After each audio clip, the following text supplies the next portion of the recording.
চাইলেই কি ভোলা যায় ভালোবাসি যারে, ভুলতে চাইলে আরো বেশি মনে পড়ে তারে। যার জন্য ভালোবাসা এই বুকে জাগে, তাকে কি ভোলা যায় মরণেরও আগে। সে ছেড়ে গেছে এটা যতটা না বেশি যন্ত্রণার, তার চেয়ে বহুগুণ বেশি যন্ত্রণার তার রেখে যাওয়া স্মৃতিগুলো, যেটা একটা মানুষকে আত্মহত্যা করতে পর্যন্ত বাধ্য করতে পারে। মানুষ হন্যে হয়ে খুঁজে বেড়ায় কি করলে তাকে আমি ভুলতে পারবো, কোথায় গেলে তার স্মৃতিগুলো আমায় স্পর্শ করতে পারবে না। তুমিও যদি এমনই কোনো প্রশ্নের উত্তর খুঁজে বেড়াচ্ছ, তবে এই ভিডিওটা তোমার জন্যই। আজকে আমি সেটা নিয়েই কথা বলবো, কিভাবে কাউকে ভুলে থাকা যায়। সো অবশ্যই ভিডিওটা শেষ পর্যন্ত দেখবে। আমি 200% গ্যারান্টি দিচ্ছি আজকের পর থেকে তুমি তাকে ভুলে থাকতে পারবে। কথাগুলো ভালো লাগলে লাইক দিও, আর কোনো প্রশ্ন থাকলে কমেন্ট করতে পারো। আর আমার সাথে ব্যক্তিগতভাবে কথা বলতে চাইলে যোগাযোগ করতে পারো আমার ব্যক্তিগত ফেসবুক পেজে, চাইলে ফলো করতে পারো আমাকে ইনস্টাগ্রামে। আমার সমস্ত সোশ্যাল লিঙ্ক ভিডিও ডিসক্রিপশনে দেওয়া আছে। তোমরা অনেকে আমার সাথে ডাইরেক্ট কল দিয়ে কথা বলার জন্য আমার ফোন নম্বর, হোয়াটসঅ্যাপ বা ইমো নম্বর চেয়ে থাকো। I am extremely sorry. প্রতিদিন প্রতি রাতে এত পরিমাণ মেসেজ আসে আমার পেজের ইনবক্সে যে তারা যদি রীতিমতো আমাকে কল করতে শুরু করে তো আমি শেষ। আমার ব্যক্তিগত জীবনটা আসলেই খুব ব্যস্ততার, তবু এমন কোনো কমেন্ট বা এমন কোনো মেসেজ নেই যেটার রিপ্লাই আমি দেই না। আর এখন ফেসবুক পেজে অডিও কলে কথা বলার সুবিধা রয়েছে। আপাতত এটাই চলতে থাকুক। আল্লাহ যদি সহায় থাকেন তো নিশ্চয়ই তোমরা আমার সাথে সরাসরি কথা বলতে পারবে ইনশাল্লাহ। By the way, come to the point. First of all একটা কথা ক্লিয়ার করে দেই, মানুষ কখনোই কাউকে চিরদিনের জন্য ভুলে যেতে পারে না। ওয়েট, এটা শুনে আবার ভিডিও ছেড়ে দৌড় দিও না। আমি বলেছি কাউকে পার্মানেন্টলি ভুলে যাওয়া ইম্পসিবল, কিন্তু কাউকে ভুলে থাকা যে ইম্পসিবল সেটা কিন্তু বলিনি। এখনো বুঝতে পারোনি? আচ্ছা, ডিটেলসে বলছি। মানুষ ভুলে যেতে পারে বলেই বেঁচে থাকতে পারে, নয়তো প্রতিনিয়ত আমাদের সাথে যে অনাকাঙ্ক্ষিত ঘটনাগুলো ঘটে সেগুলো বারবার মনে পড়ার কারণেই আমাদের ব্রেন ডেথ হয়ে যেত। কাউকে ভুলে থাকার 3টা রাস্তা আছে। 1, বাস্তবতা মেনে নেওয়া। 2, নিজেকে সবসময় ব্যস্ত রাখা। 3, বদলে ফেলা। 1, বাস্তবতা মেনে নেওয়া। ওয়েল, এটা বলতে কি বোঝাতে চেয়েছি? সাপোজ আল্লাহ না করুক, ধরো তোমার মা অথবা বাবা মারা গেলেন, কিংবা তুমি নিজেই মারা গেলে। তুমি তাদের শোকে ঠিক কতদিন কাঁদবে, অথবা তারাই বা তোমার শোকে কতদিন কাঁদবে? 1 সপ্তাহ, 1 মাস, 6 মাস? আমার তো মনে হয় না 1 বছর অবধি কেউ কারো শোকে কাঁদে। দেখো, কয়েকদিন তোমার খুব খারাপ লাগবে, বাড়িটা ফাঁকা ফাঁকা লাগবে, কয়েকদিন খুব কাঁদবে, তবে দিন যেতে যেতে তুমি এটা মেনে নেবে যে মৃত্যুটাই স্বাভাবিক, বেঁচে থাকাটাই আশ্চর্যের। এটাই প্রথম ধাপ কাউকে ভুলে থাকার। হয়তো মাঝে মাঝে খারাপ লাগতে পারে, কিন্তু এতটা কষ্ট হবে না, কারণ তুমি মেনে নিয়েছো সে তোমার ভাগ্যে ছিল না। এটাই বাস্তব সত্য। আল্লাহ হয়তো নিশ্চয়ই তার চেয়ে উত্তম কাউকে তোমার জীবনে পাঠাবেন। পয়েন্ট 2, নিজেকে সবসময় ব্যস্ত রাখা। ব্যস্ততা হলো নিজেকে ভালো রাখার সর্বোত্তম উপায়, আর কাউকে ভুলে থাকারও বেস্ট ওয়ে। আচ্ছা, এমন নিশ্চয় হয়েছে যে তুমি তোমার খুব প্রিয় কোনো গল্পের বই পড়ছো, অথবা তোমার প্রিয় কোনো সিনেমা দেখছো, আর এর মাঝে তুমি ভুলে গেছো যে তোমাকে খেতেই হবে।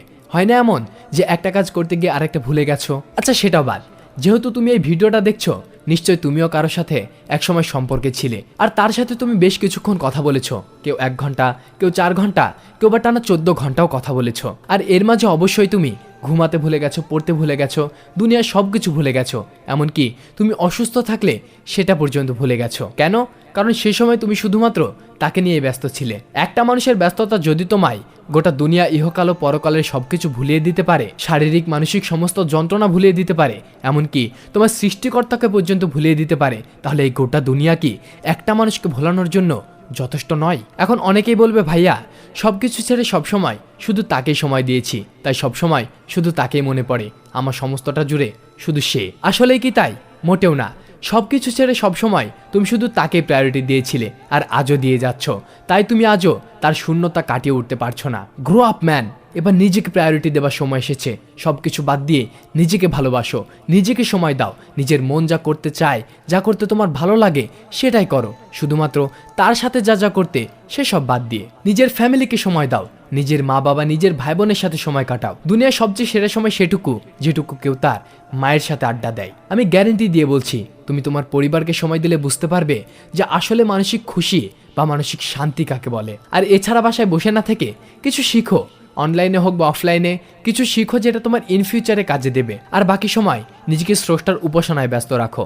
মুসলিম হলে 5 ওয়াক্ত সালাত আদায় করো, দেখবে কোন দিক দিয়ে তোমার সময় পেরিয়ে যাবে তুমি নিজেই বুঝতে পারবে না। আর তুমি আল্লাহর কাছে সবসময় বলবে যে আল্লাহ তুমি আমাকে ধৈর্য দাও, আমাকে সঠিক পথ দেখাও, দেখবে তুমি তাকে মনে করার সময়ই পাবে না। পয়েন্ট 3, বদলে ফেলা। এই বদলে ফেলার মধ্যে আবার 2টো বিষয় আসে। 1, নিজেকে বদলে ফেলা। 2, নিজের পরিবেশ বদলে ফেলা। এটা দিয়ে তুমি অনেক কিছু করতে পারো। চেঞ্জ এই ওয়ার্ডটা অনেক পাওয়ারফুল। এটা কেবলমাত্র কাউকে ভুলতে না, তোমার লাইফে সাকসেস এনে দেওয়ার ক্ষমতা রাখে। আচ্ছা, সহজ কথায় নিজেকে বদলে ফেলা বলতে কি বোঝায়? নিজেকে বদলানোর পূর্ব শর্ত হলো এক্ষুনি তুমি তোমার ফোন থেকে তার সমস্ত ছবি ডিলিট করে দাও, তার ফোন নম্বর ডিলিট করে দাও, তার দেওয়া সমস্ত গিফট আগুনে পুড়িয়ে দাও, তোমার ফেসবুক আইডি ডিলিট করে দাও, নতুন কোনো আইডি খুলো, নতুন কোনো পরিচয়। তুমি চাইলে তোমার ডাকনাম বদলে ফেলতে পারো, যে নামে সে তোমায় ডাকতো। তুমি তোমার স্টাইল বদলে ফেলতে পারো, যে স্টাইলে সে তোমায় দেখতে পছন্দ করতো। তোমার হেয়ার কাট, তোমার ড্রেস আপ নিশ্চয় এখনো তার পছন্দই করো, নিশ্চয় সেই সব কালার ইউজ করো যেগুলো তার প্রিয়। Just change it. তোমার কি ভালো লাগে সেটাকে ফলো করো। নিউ ড্রেস পরে যে সবার আগে সেলফি তুলে তাকে সেন্ড করতে, এখন থেকে তুমি তোমার আম্মুকে জিগাবা যে আম্মু আমাকে কেমন লাগছে, আমার কেমন হেয়ার কাটা আমাকে সবচেয়ে বেশি মানায়। তোমার আম্মু যেটা বলে তার চেয়ে বেশি সুন্দর অন্য কোনোভাবে তোমাকে লাগবে না। So change your self. অন্যকে নয়, নিজেকে ভালোবাসতে শিখো। আয়নার সামনে দাঁড়িয়ে নতুন তুমিকে আবিষ্কার করতে শিখো। আচ্ছা, নিজেকে তো বদলালে, এবার নিজের পরিবেশ বদলাবে কিভাবে? ফার্স্ট অফ অল নিজের ফ্রেন্ড সার্কেল বদলে ফেলো। তার সুবাদে যাদের সাথে তোমার পরিচয় হয়েছিল তাদের সাথে একেবারে চিরতরে যোগাযোগ বন্ধ করে দাও। নিজের জায়গা বদলে ফেলো। দূরে কোথাও অন্য কোনো কলেজে অ্যাডমিশন নাও। যদি সেটা সম্ভব না হয় নিজের ঘর বদলে ফেলো।